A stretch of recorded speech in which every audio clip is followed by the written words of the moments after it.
Hey, what's up? Silas here. At the end of this video, there's going to be an interview that I gave for Mikey Triggered on the Mikey Triggered channel, so links below. This was an interview I gave for him when I met him at the March Against Google counter protest. And in that video, I also included a short interview I did of him. Now, this was just at these events. He was doing a similar thing that I was doing, going to political events, talking to people about politics, trying to understand why people are doing what they're doing. And there's this saying about politics that you may not care that much about politics, but politics cares about you. That's paraphrasing. That might not be the exact actual quote. But politics is all around us. It affects us in different ways. And I've had an international background, moving to different countries, having people I care for in different countries, seeing how different countries run their political systems, seeing how those different things are apparently solutions to the same problems, or the same problems seem to be causes for entirely different political systems. So just trying to understand where I stand on these things, where other people stand on these things, why one action makes people freak out and another action makes people excited. Why is it when you have an election, like right now they just had an election in Kenya and I just got the news today morning, it had me a little bit down, just trying to wonder what's going to go on with this. Where's it going to go? What's going to happen? There was a recent election with Uhuru Kenyatta against Raila Odinga. Those are the top people vying for the presidency. After the election, Raila Odinga claimed that there was hijacking of the electoral process. And just today or last night, I think it was August 29th, August 30th, around there, end of August 2017, the Supreme Court has overturned the result, or disallowed the result of the election that was, I think, second week of August this month. I mean, last month. Now it's September. But yeah, so they're going to have a presidential election again. Now, I don't know exactly how that's going to go about, what's going to happen with it, but I got a notification from my folks who were asking what the international community is thinking about. I had some friends actually, a friend actually just messaged me and see what my thoughts were on it. And I told him I don't really know that much about the Kenyan political system. I know that a lot of the situations, there's people voting on tribal lines and not necessarily on policy. I personally don't know too big of a difference between the two policies between the two people running. He actually joked around that some of the quotes he'd seen from Raila Odinga were Trump-like. Yet I know people that did support Raila Odinga who also dislike Trump, so they probably wouldn't agree with that kind of characterization of what Raila Odinga was saying. But Uhuru Kenyatta is more of a younger presidential candidate. He's a younger candidate. I think he's in his 50s, maybe lower 60s. Raila Odinga is more an older guy. I think he's in his 70s again. There's talks of just, I don't know what's going to happen. It's going to cost a lot to run this election again. I think I'm saying only because there's been previous post-election violence where a lot more people died. This time it was only, I think, 13 so far have died post-election. And that was just in a couple of weeks. So now I was a little stressed, trying to wonder what's going to happen what's going to happen. Why am I focusing on this election here in America? What's happening politically here? People are seeing what's happening there and saying it gives me a better look to see how much worse it is in other countries. Then this same friend said, okay, with some of the things we discussed, he said, oh, it just seems to be a situation where somebody complains about corruption in the government, and then once they're voted in, they carry on with the same corruption. And I just said, yeah, pretty much like every other country. And he also just, right after I said that, said like, yeah, it was kind of scary that he answered that. The second he wrote that, he realized that is like in every other country. That is a situation where you see this happen in different ways, but that same thing kind of happens where somebody complains about something going wrong in politics, and then when it comes to the end of it, once they get in power, they do the same thing. Then you have people who are supporting them who say, no, it's different now. No, it's doing this because of this. And I catch myself doing that too, thinking, okay, I was glad that President Donald J. Trump got the presidency of the United States of America. I didn't know exactly how it's going to run out. I didn't know exactly what it looks for me to say this is a successful presidency, or this is the things that I wanted him to do, or how he'd do it. And I tried to ask people who support him, what do you think? What is your opinion of a successful Donald Trump presidency? What are a few things that you think, this is the things I want him to do, and I think if he accomplishes them in this way, and once he does this, and I see the results happen in this way, is that considered a positive thing?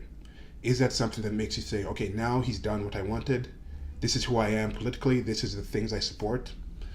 And yeah, I think it's kind of tough. I think it's kind of a good thing to do, ask yourself that question, because I've been out there asking people who are more against the Trump situation, more this anti-protesters, people on the left who are really unhappy with the situation. And I say, okay, what are you guys out here for? And I still haven't found really too many solid answers on that end. But I think it's also important for you yourself to have those kind of solid answers. And now to that end, I want to talk about a little bit in this interview and why I suggest that you guys out there also, not just online, not just reading things, not just in comment sections, but go out there and actually talk to people, both who agree with you or disagree with you. It might actually be even more important with people who you think agree with you, and discuss and try to see where you guys stand on certain things. What makes you a conservative? What makes you a Republican? What makes you on the right? What makes you a nationalist? What makes you X, Y, Z, and not A, B, C? So in this interview, it was a little different, and I've been doing this for a while. I've been making videos, I've been talking to people, I've been writing stuff, I've been thinking through things. But when you're asked some of these questions and you don't have the ability to go online and find the sources and find the results or think about what you wrote before, look things up, it's kind of good to make you feel this is something you actually have internalized and you know these things to yourself, to your core, or actually have an understanding of your general view, your general outlook on life. And when it comes to, he asked me where I stand, and he titled it Speaks to Conservative. And why I was thinking conservative is, I think that more accurately describes how I look at politics. I want politics to be as small as possible. I mean, the political influence to be as small as possible. I want governments to be as small as possible. I want state influence to be as small as possible. And then technically as small as possible is none whatsoever. And I think most of us have zero, in our day-to-day lives, we have very little actual government involvement. You'll be surprised how much it actually involves things you might think are not necessarily government involved. But just talking about day-to-day interactions, I think many of us are confident that we can actually handle things on our own, or we can know how to best find things and find people to help us with these things. There was this interview I'm also going to leave a link to below by Sir Roger Scruton. Yeah, Sir Roger Scruton. It was on Uncommon Knowledge. It's another podcast I listened to. This is one quote he said. It was about conservatism. He gave a really excellent definition of what conservatism was, and I thought I agreed with pretty much most of the things he said. And he ended up with this one quote about the future. And this is one thing I'm thinking about, looking forward to going back to Kenya in a couple of weeks and seeing how things are going there. I have some ideas of businesses and things to start and projects to work on, creating more videos, creating more content, looking about the outlook of just the world in general through politics and other ways. You know, there's this whole thing of, let me just say the quote and see what you guys think about this. He said this: "I've never in my life been hopeful. I take the view that pessimism is a wise position to adopt because you are always agreeably surprised." And I think that's a really good quote in that way. And he said it in this little British accent. And I'll make a video about why I think British accents seem smarter even if a person doesn't say something different. But anyway, this quote, I heard it and was like, yeah, I kind of like that. I mean, I find myself to be a lot more hopeful sometimes, but it has reduced and you get disappointed with things. But instead of just being hopeful, just be pessimistic to the point where it's like, okay, this is something I want, but let me not just think it's going to happen unless I have an actual reason to think it will. And I think the more you look in and you try to find the reasons behind why you think a certain thing, you no longer have hope. You get to the point where you're like, okay, I want this president to do X, Y, Z. And then instead of just hoping and leaving it at that, with your pessimism, that drives you to try to find out why X, Y, Z is not being done to begin with. It makes you try to find out what is the process of changing X, Y, Z. Is it practical to do it through the government? Can this person really do it? If he's able to do it, what are the reasons he would not be able to do it? If he's not able to do it, what are the things you can personally do to encourage or increase the chance that thing is done? Now, if that thing isn't even done, if you've known more about the process of it, if it doesn't happen, it puts you in a better position to do something else that actually would make it happen. Or in the very least, you're not going to be surprised. You're not going to be negatively affected if it doesn't happen. And if it does happen, you're like, wow, it happened despite all these things that could have happened against it. So that's my video about this today. I again suggest you guys go out there and talk about politics more. I mean, it's good to do it online because you have the sources, but it's also good to do it in person so you can kind of see if you've internalized these things and if you can call these things out yourself. But yeah, so video for Mikey Triggered, interview coming in next, and like, share, and subscribe. And till next video, goodbye. All right, Mike Triggs here. We're out here with, what's your name? Silas. Silas. And Silas, what brings you out here? Well, the protest, of course, the counter-protest. I mean, there was a James Damore situation, and then somebody was Jack Prosebeck. Yeah, I'm saying that name wrong. And some other group were coming here for, I think they were protesting for free speech. I don't know if it was in support of James Damore. And then this group was coming to counter-protest. And I've got a couple of YouTube things where I'm just documenting what's going on with this. Okay.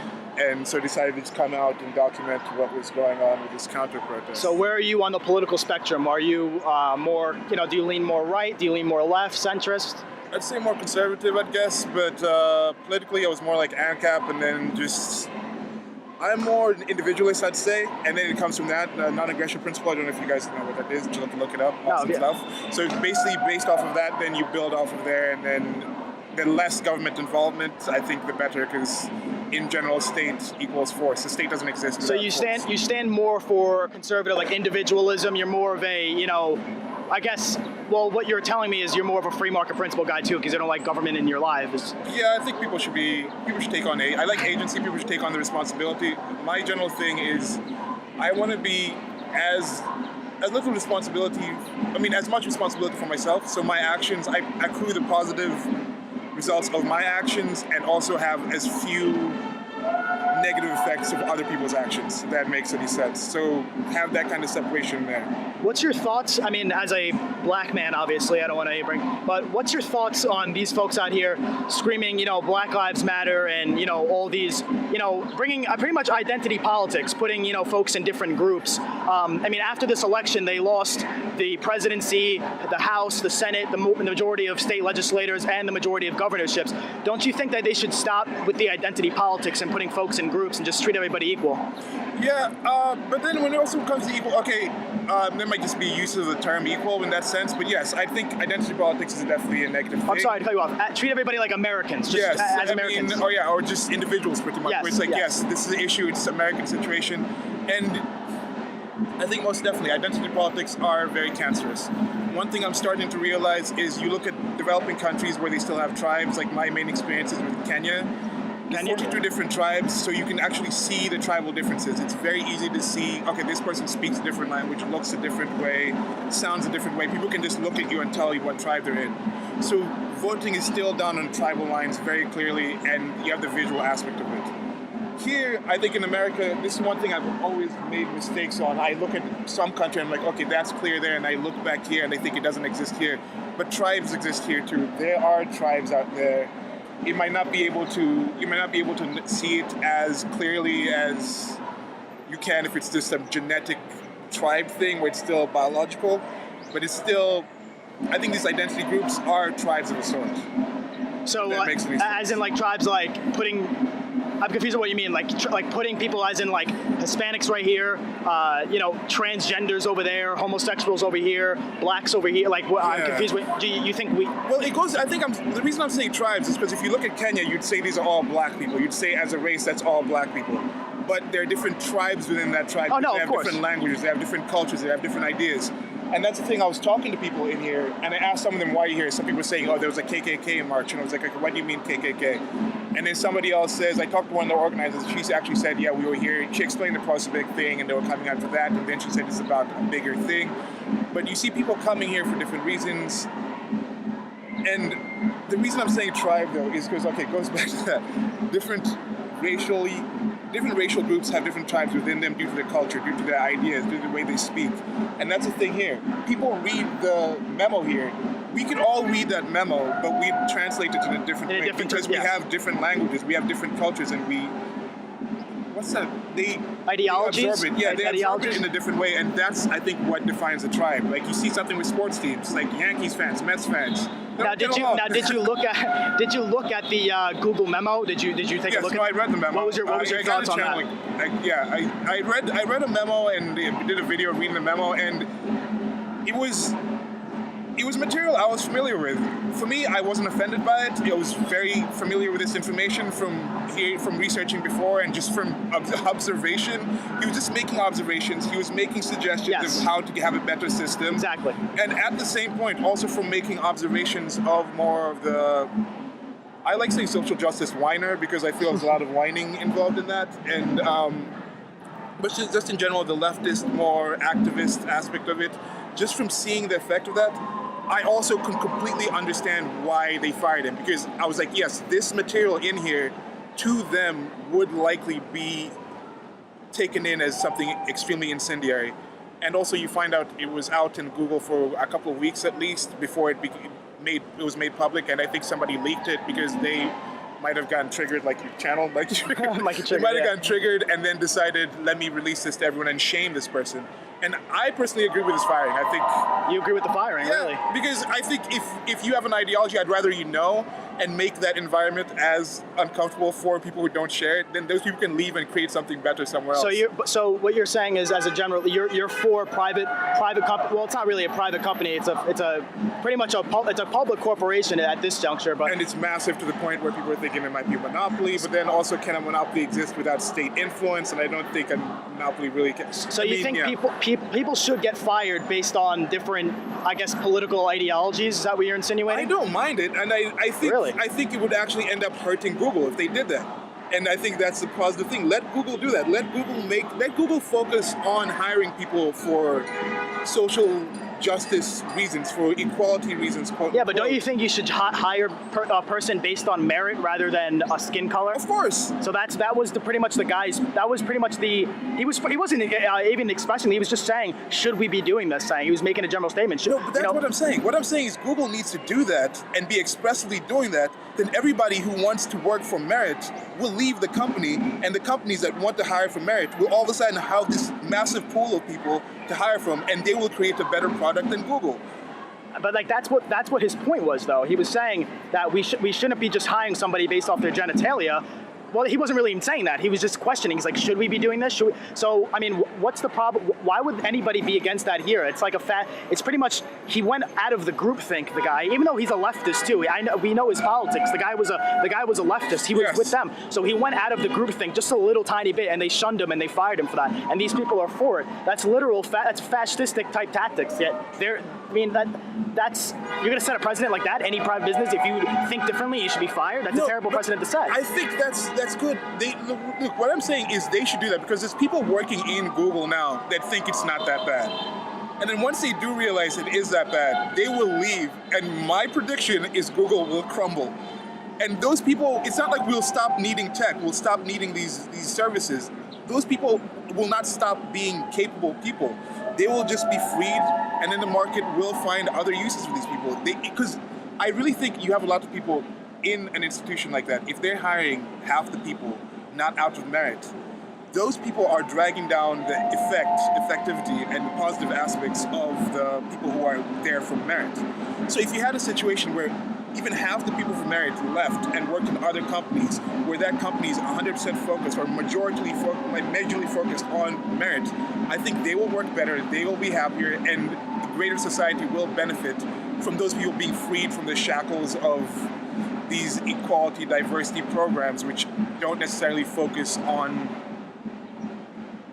the results. It's a tech company. They should be focusing on the best people for tech, not the best people for taking a United Colors of Benetton selfie. And that's a really old company. Does it still exist? Yeah. Alrighty, Mikey triggered.